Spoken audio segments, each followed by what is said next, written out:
لا حول ولا قوة إلا بالله العلي العظيم. حسبنا الله ونعم الوكيل، نعم المولى ونعم النصير. أعوذ بالله من الشيطان اللعين الرجيم. بسم الله الرحمن الرحيم.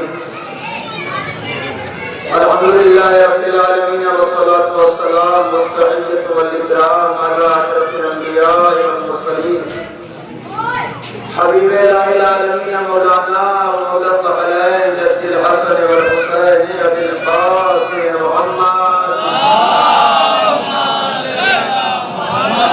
وعلى آله الطيبين الطاهرين المعصومين المظلومين ورحمة الله إلى أعدائهم وأعداء الله أجمعين.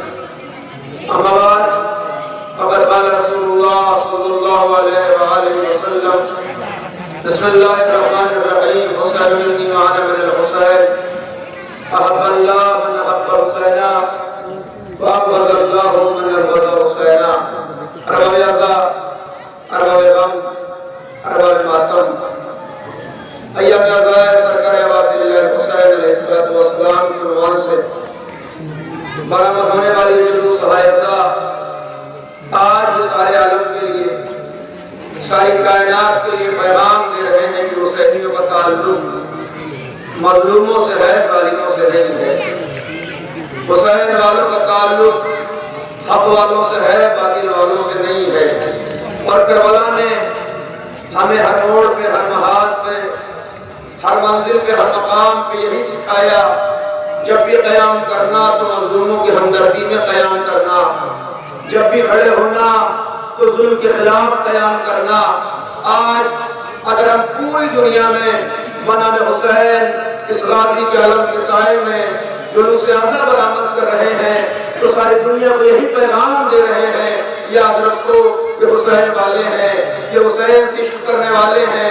ابھی کل کی رپورٹ کے مطابق 21 ملین سے زیادہ لوگ اگر سرزمین کربلا، جہاں ہندو بھی ہیں، عیسائی بھی ہیں، سکھ بھی ہیں، جین بھی ہیں، حبش کے رہنے والے بھی ہیں، گورے بھی ہیں، کالے بھی ہیں، ساری کائنات سے کربلا کی سرزمین کا ایک ہجوم ہے. یہ ساری کائنات کا ہجوم سرزمین کربلا پہ پہنچ کے یہ اعلان کر رہا ہے کہ حسین کا تعلق کسی خاص مذہب سے نہیں ہے، بلکہ حسین کا تعلق انسانیت سے ہے. لہذا کائنات میں جہاں جہاں بھی زندہ زمین پائی جائے گی وہاں وہاں حسین ابن علی کا تذکرہ ہوتا رہے گا. اس لیے پیغمبر نے فرمایا بس ایک بات رکھتے مسئلہ ہے: حسین منی وانا من الحسین، حسین مجھ سے ہے، میں حسین سے ہوں. اللہ اس سے محبت کرتا ہے جو حسین سے محبت کرے، اللہ اس سے نفرت کرتا ہے جو حسین سے نفرت کرے. اب پیغمبر نے ایک معیار بنایا، ایک قانون بنایا کہ اگر تمہیں یہ دعویٰ ہے کہ تم اللہ سے محبت کرتے ہو تو تمہیں چاہیے کہ تم حسین سے محبت کرو. اس لیے کہ جب تک تمہیں حسین سے محبت نہیں ہوگی تب تک خدا تم سے محبت نہیں کر سکتا.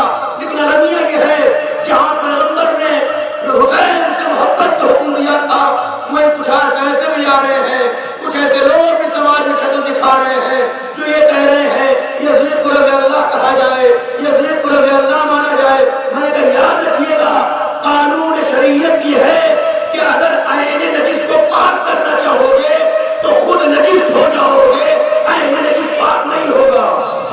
کہا جملہ پہنچ جاتا: اگر عین نجس کو پاک کرنا چاہو گے تو خود نجس ہو جاؤ گے، عین نجس پاک نہیں ہوگا. ایک انسان نے نیت کی کہ آج کتے کو پاک کرنا ہے، لے کے چلا گیا دریا میں، تالاب میں پاک کر رہا ہے، رگڑ رہا ہے، لیکن رگڑنے کا نتیجہ یہ ہوا کہ خود نجس ہو گیا. یاد رکھو یزید کو رضی اللہ بنانے والوں، یزید کو رضی اللہ نہیں بن سکتا، خود لعنت اللہ ضرور بن جاؤ گے. تمہارے اوپر اللہ کی لعنتیں ضرور ہوں گی. لہذا یاد رکھیے گا ایک قانون، ایک نظام. اگر چاہتے ہو کہ اللہ تم سے محبت کرے تو تم حسین سے محبت کرو. اگر چاہتے ہو کہ اللہ تم سے راضی ہو جائے تو تم حسین کو راضی کر لو، اللہ تم سے ضرور راضی ہو جائے. آج تم نے جلوس زیادہ برآمد کیا ہے اس عنوان سے: غریب زہرا کے چہلوں کے عنوان سے. اور حقیقت میں خود یہ عنوان عشق بہانے کے لیے یا کرنے کے لیے کافی ہے. اس لیے کہ تم نے ان شہیدوں کے چہروں کا اہتمام کیا ہے جس کی بہن اپنے بھائی کا چہرہ نہ کر سکی، جس کا بیٹا موجود تو تھا لیکن چہرہ کرتا تو کیسے کرتا، ہاتھوں میں ہتھکڑیاں تھیں، پاؤں میں بیڑیاں تھیں، گلے میں توقی خاردار تھا، کمر میں ننگر تھا۔ میں چھوٹا سا واقعہ سنو، یہ سے دو ذکر آج کی تاریخ کی مناسبت مسائل۔ ایک شخص ہے جس کے دل میں شوق ہے دیدار کربلا ہے،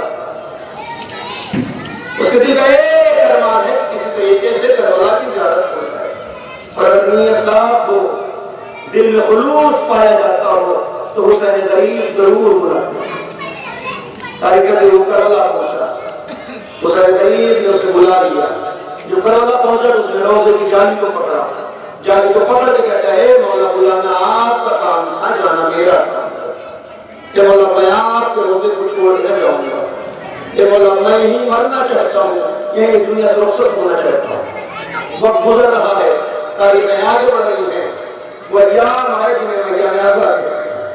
پہلے محرم جو روزے کی زیارت کے لیے گیا، اب اس نے جالی کو تھاما ہی تھا کہ کسی کی آواز آئیے ظاہر اپنے گھر چلا جا، اور قیامت کے قیامت محسوس کر لینا، اے ظاہر اپنے گھر چلا جا۔ اس نے توجہ نہیں کی، چلا آیا، دوسرے کی زیارت کے لیے گیا، ابھی جالی کو پکڑا ہی تھا کہ کسی کی آواز آئی، اے ظاہر اپنے گھر چلا جا۔ اس نے پھر توجہ رکھی، واپس آ گیا، تیسرے دن پہنچا، اس نے جالی کو تھاما تھا کہ آواز آئیے ظاہر اپنے گھر چلا جا۔ اس نے غربت کے عالم میں کہا مولا کوئی گستاخی ہو گئی، مولا کوئی غلطی ہو گئی، اے مولا جانوں کی جانے کو کیوں کہتے ہیں؟ آواز آئیے ظاہر جب تو گھر سے چلا تھا نا تیری ایک چھوٹی سی بچی تھی، جب تو گھر سے چلا تھا نا تیری ایک چھوٹی سی بچی تھی، جب سے محرم آیا ہے نا روز میری امام بارگاہ میں آتی ہے، آ کر کہتی ہے اے غریب مولا میرے پاپا کو بھیج دو، اے آقا میرے پاپا کو بھیج دو، اے آقا میرے دل میرے پاپا کے بغیر نہیں لگتا، میں تو نہیں مولا، ارے ایک سے ایک میں بچی کے باپ کے بغیر بچی کو آپ سے رہنا برداشت نہ ہوا، ارے ذرا سکینہ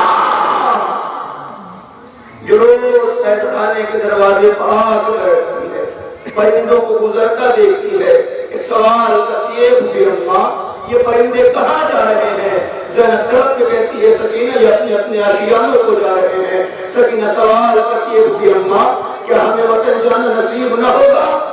اے عزیز رہائی کے ایام ہے نا، با ایک احساس ہے، اس بہت سارے چہرے ایسے دیکھ رہا ہوں میں جو پردیس میں رہتے ہیں، جن کا وطن میں رہنا کم ہوتا ہے، انصاف سے بتائیے اگر آپ میں سے کوئی ایسا ہو جو فیملی کے ساتھ کہیں باہر ہو، یا کوئی ایسا ہو جو فیملی کے ساتھ باہر رہتا ہو، چھوٹے چھوٹے بچے ہوں، محرم میں وطن آنے کا پروگرام بن چکا ہو، چھوٹے چھوٹے بچے گھر بروز کہتے ہو اے بابا وطن چلیں گے سویل ہم لگائیں گے، اے بابا وطن چلیں گے تعزیہ ہم بنائیں گے، اے بابا وطن چلیں گے فرش ہم بچھائیں گے، اے بابا وطن چلیں گے مولا کی سبیل ہم لگائیں گے۔ انصاف سے بتانا جس بچے کے دل میں وطن جانے کا سب سے زیادہ ارمان ہو، اگر وطن آنے سے پہلے اس کی موت واقع ہو جائے، انصاف سے بتاؤ کیا گھر والوں کے آنے کا دل چاہے گا؟ کیا گھر والوں کے آنے کا خیال ہوگا؟ کا نہیں کیوں؟ کہ اس لیے کہ جس کے دل میں وطن جانے کی حسرت تھی وہ کائنات میں نہ رہا۔ ارے ذرا سوچو یہ سجاد و زینب کس دل سے کربلا تو شام سے نکلے ہوں گے؟ اس لیے کہ جس بچی کے دل میں وطن جانے کی حسرت تھی وہ سکینہ قید میں سو گئی۔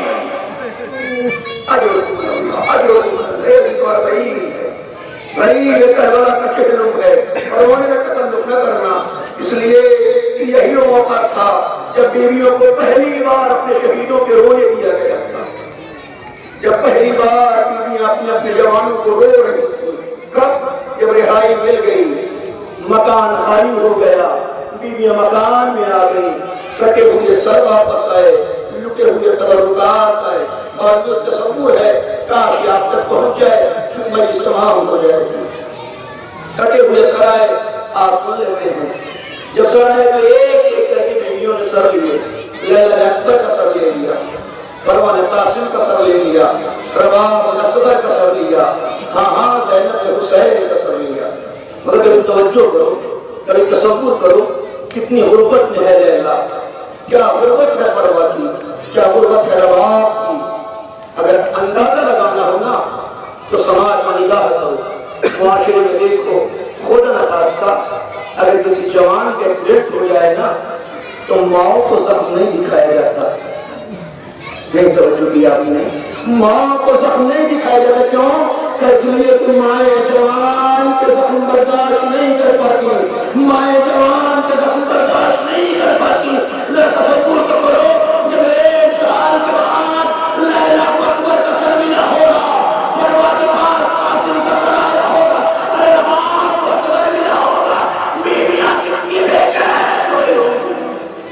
اجرکم اللہ، اجرکم اللہ، بولا کوئی بندہ دے سوائے میں کروانا ہے۔ لوگ بیویوں نے سر لے لیا، ہر ماں اپنے اپنے جوان پر رو رہی ہے، ہر ماں اپنے جوان پاس بہا رہی ہے۔ اس کی اصل میں لٹے ہوئے تعلقات ہیں۔ ایک گٹھری آئی جس میں لٹی ہوئی چادر ہے، زینب نے گٹھری کھولی، ایک چادر بیویوں کو بلا کر کے دی، بھابی لیلا یہ آپ کی چادر، اے بھابی رباب یہ آپ کی چادر، اے بھابی اے بھابی لیلا یہ آپ کی چادر، اے بہن میں کلثوم یہ تیری چادر، اے مفیزہ یہ آپ کی چادر۔ آخر میں زینب نے کیا دیکھا؟ ایک چھوٹی سی چادر ہے جس کی وارث کائنات میں نہیں ہے۔ ایک مرتبہ زینب نے زندان کا رخ کیا، اے سکینہ کو چادر آ گئی۔ اگر موقع تو دیکھتے ہیں بیویاں جمع ہو کر کے چادر کو لیا، لے جا کر کے تب سکینہ پر رکھا، اے سکینہ اٹھو چادر آ گئی، اے سکینہ اٹھو چادر آ گئی، اے سکینہ اٹھو ہاتھوں سے منہ نہ چھپانا پڑے گا، اے سکینہ اٹھو چادر آ گئی۔ عجب نہیں ہے سکینہ سے آواز آئی ہو، اے بوڑھی اماں، ارے قافلہ کربلا جا رہا ہے، اس چادر کو کربلا لے کے چلی جاؤ، میرا بابا بے غسلوں کا من ہے۔ روز چادر پڑ گئی، بیویاں اپنے اپنے شہیدوں کو رو رہی ہیں، بیویاں اپنے اپنے جوانوں کو آنسو بہا رہی ہیں۔ اسی اثنا میں سجاد آگے بڑھے، کلثوم سے عباس کا سر لیا، لے کر کے زندان کا رخ کیا، سر عباس کو قبر سکینہ پر رکھا، رکھ کر کے جملہ کا اے سکینہ، بڑا انتظار تھا چچا کا، اے سکینہ اٹھو چچا آ گیا۔ بس تو 2 جملے ہیں میں اس تمام پہ، قافلہ نکل رہا ہے۔ یہ قافلہ نکلا تھا نا کہ اچانک زینب نے کیا دیکھا؟ ساری بیویاں ہیں، رباب نظر نہیں آئی۔ اللہ تمہاری اولادوں کو سلامت رکھے، اے ماؤں اللہ تمہاری اولادوں کو سلامت رکھے، ساری بیویاں ہیں، رباب نظر نہیں آئی۔ زینب نے سجاد کو بلایا، اے بیٹا سجاد، ساری بیویاں نظر آ رہی ہیں، تمہاری ماں رباب نظر نہیں آئی۔ سجاد نے کہا بوڑھی اماں چلو چل کے زندان میں دیکھتے ہیں۔ زینب سجاد کے ساتھ زندان میں آئی، کیا دیکھا؟ ایک ماں ہے جو بیٹی کی قبر پہ بیٹھ کے رو رہی ہے، ایک ماں ہے جو بیٹی کی قبر پہ بیٹھ کے آنسو بہا رہی ہے۔ زینب نے کہا اے بھابی رباب کو قافلہ جا رہا ہے۔